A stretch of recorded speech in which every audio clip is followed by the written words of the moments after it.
I now request Dr. Tasneem Sharif, co-chair of Corporate Law, IBC and JDR Committee, to introduce our today's chief guest, Mr. Sajjanar Garu, to the participants.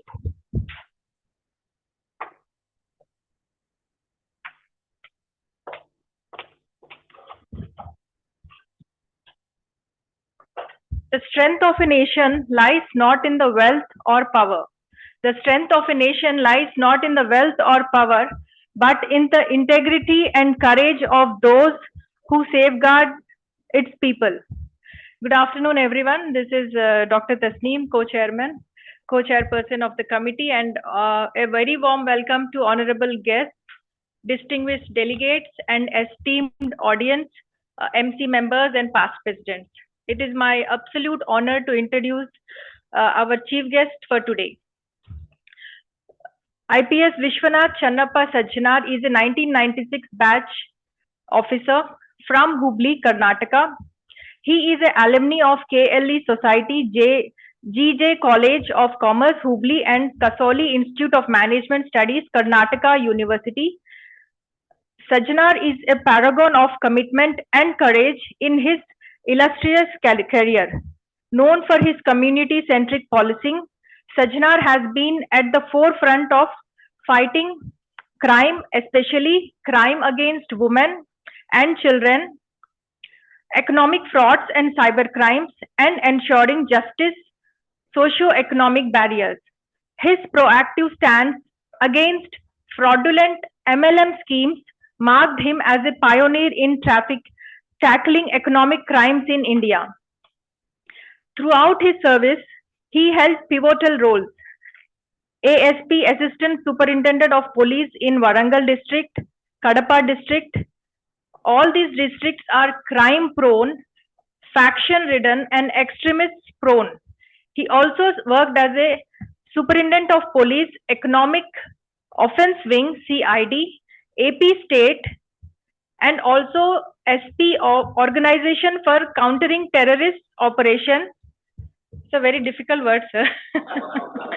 Octopus. He also worked as DIG and IG of Police Intelligence, Andhra Pradesh and Telangana State. He is working as, he also worked as CP Hyderabad and presently working as Managing Director, TSRTC. His educational background in commerce and management underpins his effective leadership and strategic approach.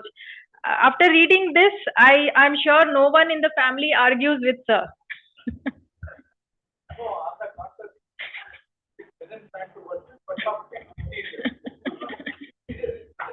His efforts have not only made a significant impact on crime reduction, but have also fostered trust and goodwill among the community, setting a benchmark for police officers nationwide.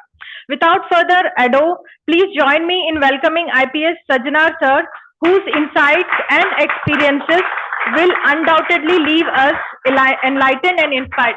So over to you.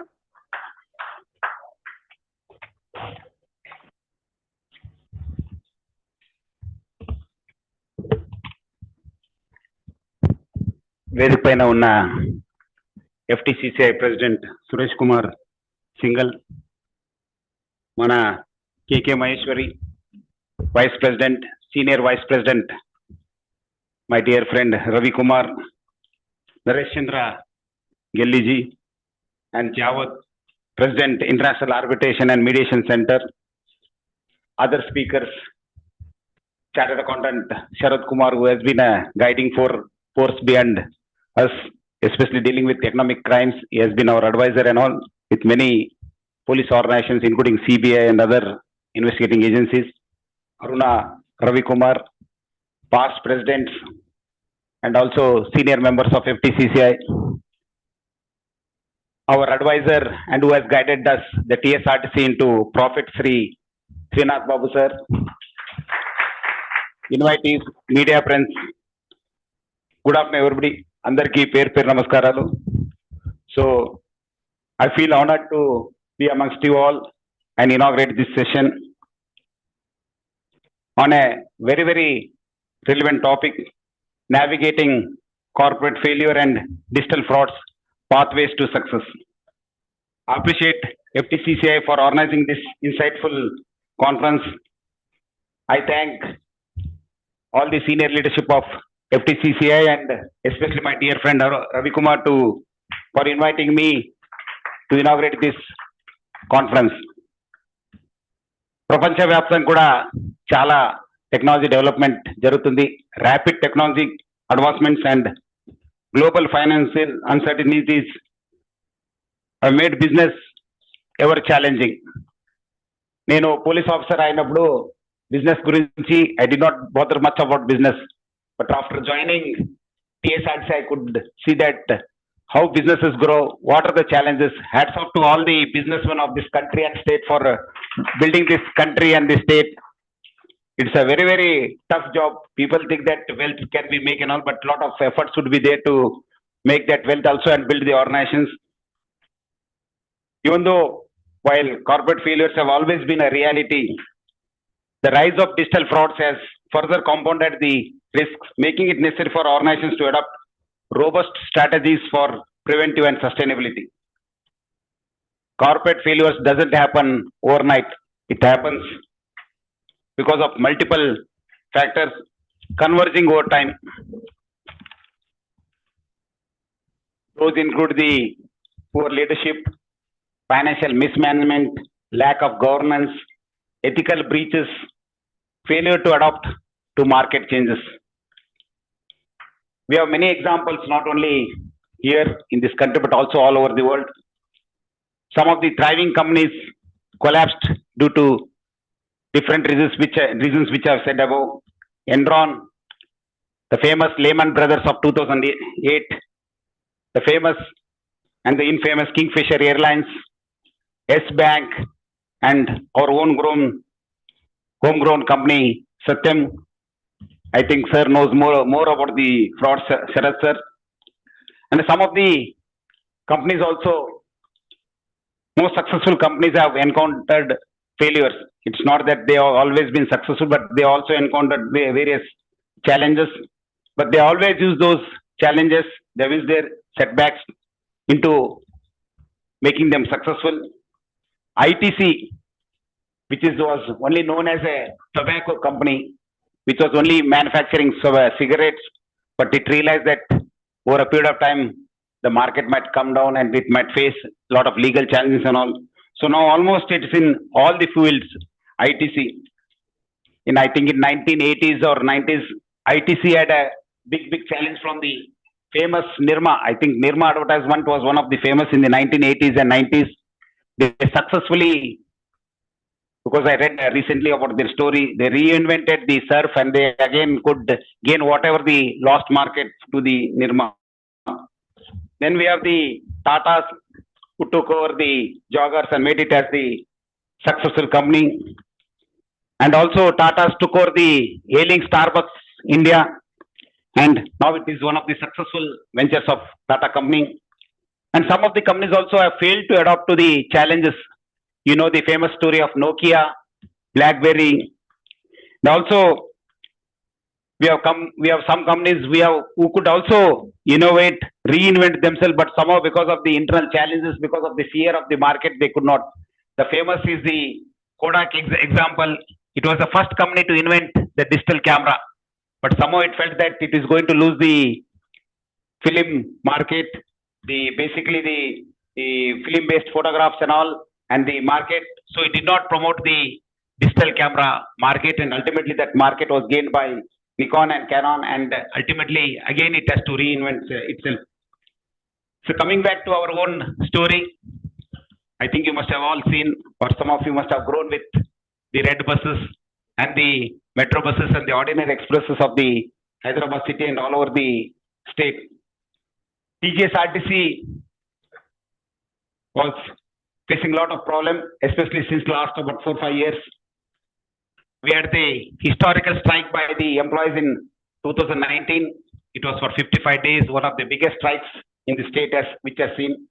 We lost about almost 39 staff members committed suicide, and it led to almost bankruptcy. Then soon after, somehow we dealt with the strike, and then again came the COVID. For almost 1.5 years, we could not rise up again. two industries where have been hit very, very badly. The one was the transport industry, second was the tourism industry. But somehow, once the COVID was open, the world got opened, tourism picked up again, but whereas the transport industry took a lot of time to gain its lost ground. Then we had our rising diesel prices because of various reasons. Inefficiency and low governance also costed us very, very badly. So it was in the year 2021, the new management took over the TGSRTC. I was posted as the managing director of the Telangana State Road Transport Corporation. So throughout my life, I had been always a hardcore police officer. Never had worked in any administrative job. I don't know what intention the government posted me there, but somehow I started learning about businesses, what to be done, what should not be done. So in the first conference, somehow I don't know with what confidence, because our employees were being paid salaries on almost 25th, 26th, 27th of every month. Sometimes it used to be the next month, so they were not getting the salaries. So the management took it as a first goal that we have to pay first the salary on first of every month to all the employees. So increasing, then the second goal was the increasing customer satisfaction. Then we wanted to increase the employee satisfaction and then make TSRTC a self-reliant organization. Just to remind you all, we are about, TGSRTC has about 10,500 buses. We travel about 37 kilometers every day throughout the state and in the neighboring states. We transport 60 lakh people every day throughout the state and other states. So we operate about in 5 states. In the September 2021, when the new management took over, the total revenue was 3,800 crores. Today, we are almost becoming a $1 billion corporation. Next year, we'll be touching 10,000 crores.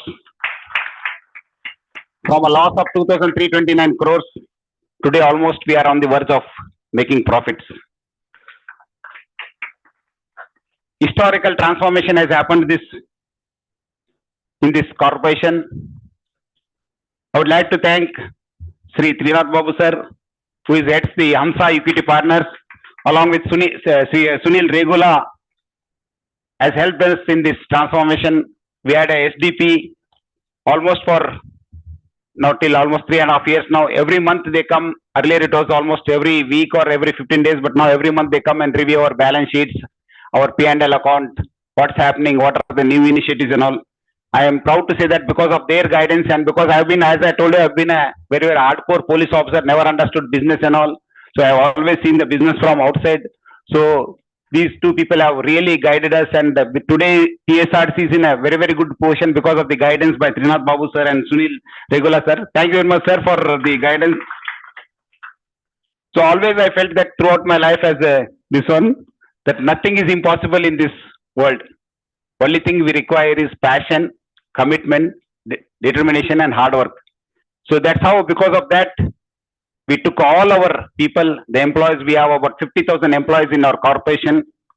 So we have a lot of stakeholders also. So we took them along.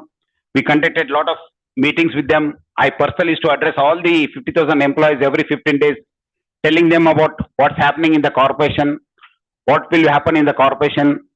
Because a lot of our employees are the most hardworking employees in this country or the state. If you can see my drivers and conductors driving in this mad public, especially indisciplined public, no traffic sense. They don't, I think each of my driver would have saved at least 100 people every day. And my conductor, I don't know how many people know how many kilometers my conductor walks in a bus. Anybody, any guesses? He walks 12 kilometers every day in a bus while issuing tickets, getting down up and getting up. So people don't know how much our drivers and conductors work. And of late, because of the free women scheme, every day we have a lot of fights, and many places our own drivers and conductors have been assaulted. But still our people continue to serve the public. That's how we have been able to serve the 60 lakh people every day in this part of the state. So always felt that to navigate corporate failures, I think sir would have been the best person, Sharat sir, because he must have seen a lot of companies. I think he would have been the best person to speak. But with whatever little experience I could see from last 3.5 years, strong governance is very, very important. Until we have a strong governance, strong framework, I think we can't navigate these failures. Ethical leadership, adaptability. You have seen so many examples that until we adapt to the changing environment, we can't be successful. Strong internal controls and transparent policies. That's what. And again, and we should have a independent auditors and regulatory compliance. Once we had our Trinath Babu sir and Sunil Regula sir on our board, they used to be from an outsider. They always used to guide us. What are the issues? How can we do and all?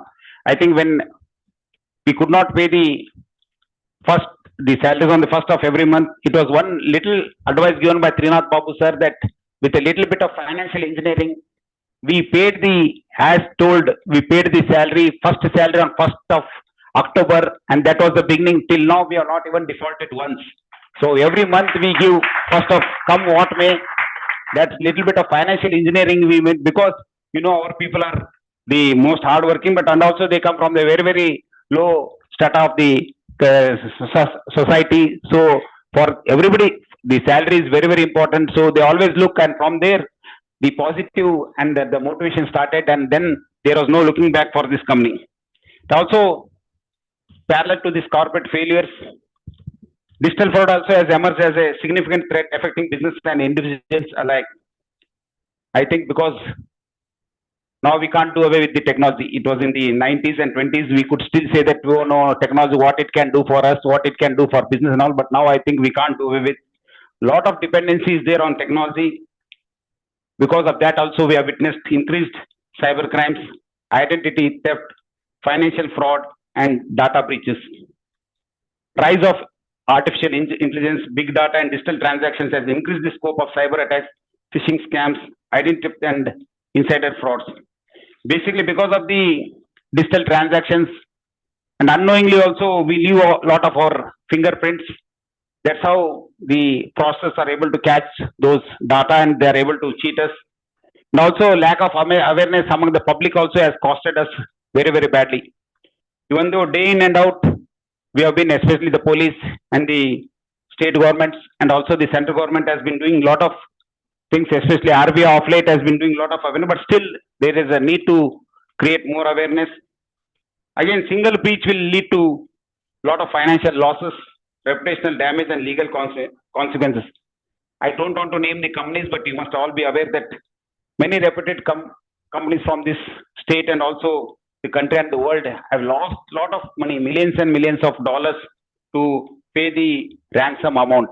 So I think time is up for all of us to be very, very alert, and especially I think it should become a boardroom priority. Earlier it was not, but now I think time is up that the digital frauds have to become a boardroom priority.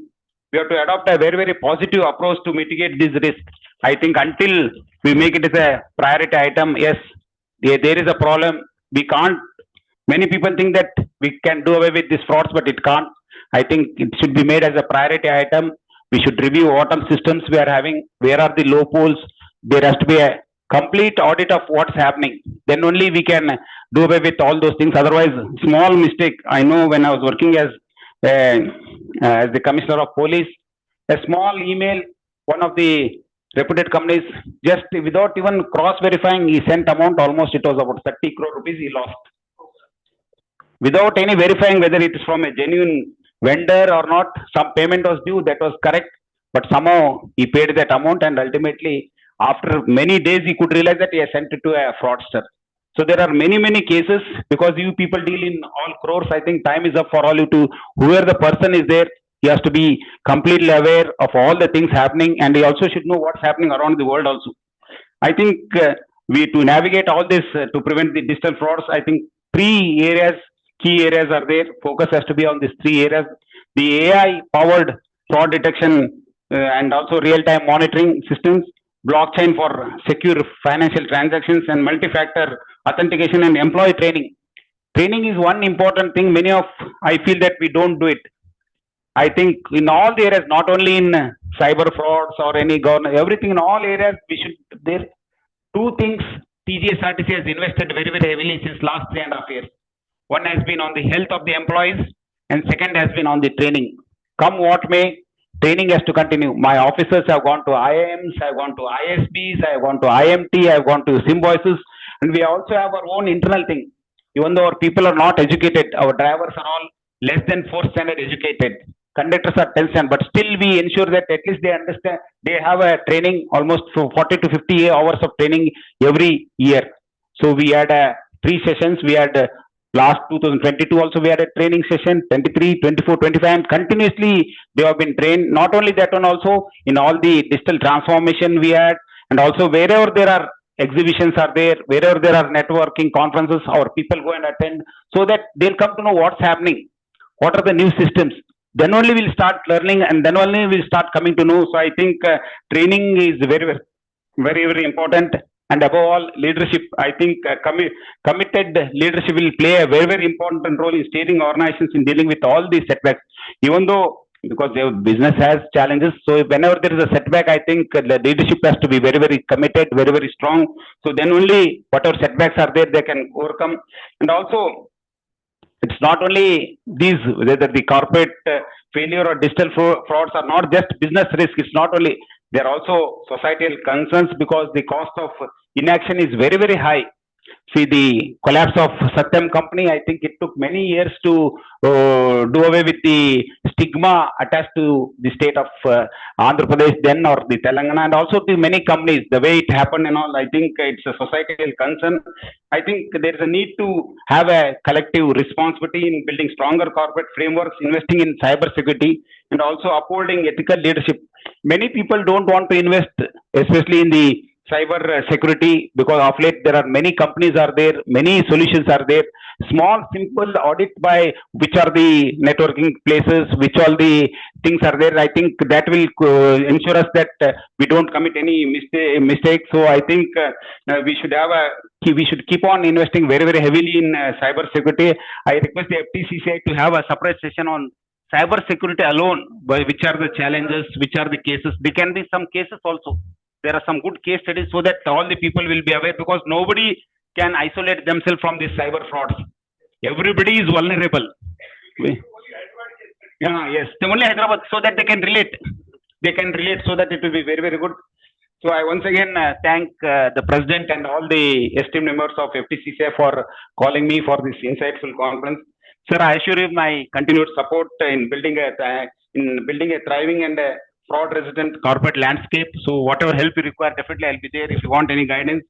So I wish you all a successful and a very productive conference. Thank you all for your patient hearing. Thank you all. Jai Hind.